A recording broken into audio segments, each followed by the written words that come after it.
കഴുത്തിൽ കുരുക്കിട്ട് ചെളിവെള്ളത്തിൽ ഇറങ്ങി നിൽക്കുന്ന മനുഷ്യർ, സ്വയം ചിത ഒരുക്കുന്ന പ്രതിഷേധം. മധ്യപ്രദേശിലെ ഒരു വിഭാഗം ഗോത്രവിഭാഗക്കാർ നിലനിൽപ്പിനായുള്ള പോരാട്ടത്തിലാണ്. വികസനത്തിൻ്റെ പേരിൽ സംസ്കാരവും ജീവിതവും നഷ്ടപ്പെടാതിരിക്കാനുള്ള അവസാനത്തെ ചെറുത്തുനിൽപ്പ്.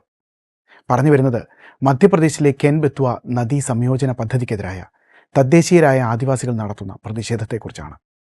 ഇന്ത്യയിലെ ആദ്യത്തെ വലിയ നദീ സംയോജന പദ്ധതിയാണിത്.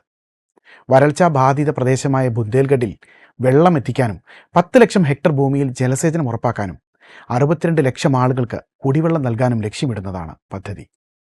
എന്നാൽ ഇതിന് നൽകേണ്ടി വരുന്ന വില വളരെ വലുതാണ്. ഏകദേശം 24 ഗ്രാമങ്ങളെ ഇത് നേരിട്ട് ബാധിക്കും. അതിൽ 8 എണ്ണം പൂർണ്ണമായി വെള്ളത്തിനടിയിലാകും. പന്ന ടൈഗർ റിസർവിനുള്ളിലെ 16 ഗ്രാമങ്ങളെ കുടിയൊഴിപ്പിക്കേണ്ടി വരും. 5500 ഹെക്ടർ വനഭൂമിയും വന്യജീവി സങ്കേതവും എന്നേക്കുമായി ഇല്ലാതാകും. ബാധിക്കപ്പെടുന്നവരിൽ ഭൂരിഭാഗവും ഗോത്രവിഭാഗക്കാരാണ്. നീതിക്ക് വേണ്ടിയുള്ള ഇവരുടെ പോരാട്ടങ്ങൾക്ക് വ്യത്യസ്തമായ സമരരൂപങ്ങളുണ്ട്. ചിതയിൽ കിടന്നുള്ള പ്രതിഷേധം, നിരാഹാര സമരം, മണ്ണ് ദേഹത്ത് പൂശിയുള്ള സമരം, മണിക്കൂറുകളോളം വെള്ളത്തിൽ നിന്നുള്ള സമരം എന്നിങ്ങനെയാണ് പ്രതിഷേധങ്ങൾ അരങ്ങേറുന്നത്. ഏപ്രിൽ 16 ജില്ലാ അധികാരികളുമായി നടത്തിയ ചർച്ചയ്ക്ക് ശേഷം പ്രതിഷേധം താൽക്കാലികമായി നിർത്തിയിരിക്കുകയാണ്.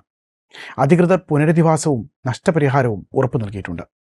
എന്നാൽ 10 ദിവസത്തിനുള്ളിൽ നടപടി ഉണ്ടായില്ലെങ്കിൽ വീണ്ടും തെരുവിലിറങ്ങാനാണ് ഇവരുടെ തീരുമാനം. നീതിക്ക് വേണ്ടി ജീവൻ പോലും പണയപ്പെടുത്തി നടക്കുന്ന പ്രതിഷേധങ്ങൾക്ക് നേരെ എങ്ങനെയാണ് കണ്ണടയ്ക്കാനാവുക?